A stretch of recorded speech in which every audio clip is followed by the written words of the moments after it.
Hi, I'm Elle Simone, and today I'm going to show you how to make poached eggs with tender, tidy whites. To start, crack 4 eggs into a colander. Let them stand until the loose, watery whites drain away from the eggs, 20 to 30 seconds. Draining the eggs before cooking removes the loose whites, preventing messy, wispy tendrils while cooking.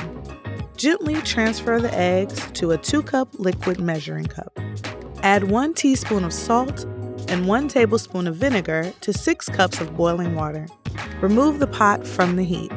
The salt and vinegar help the whites set at a lower temperature before the faster cooking yolks get too thick. With the lip of the measuring cup just above the surface of the water, gently tip the eggs into the water, one at a time, leaving space between them. You want to minimize the jostling. Cover the pot and let it stand until the whites closest to the yolks are just set and opaque, about 3 minutes. Covering the pot allows residual heat to finish cooking the eggs. Using a slotted spoon, carefully lift and drain each egg over the Dutch oven and then transfer to a serving plate. Season with salt and pepper to taste, and they're ready to serve.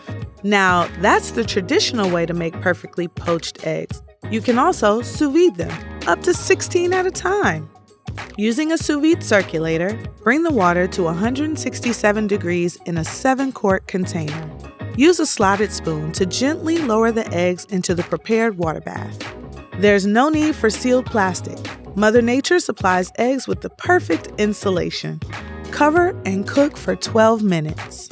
After 12 minutes, use a slotted spoon to transfer the eggs to an ice bath and let them sit until they're cool enough to touch. In about 1 minute, you'll have enough perfectly poached eggs for the brunch crowd. Thanks for watching.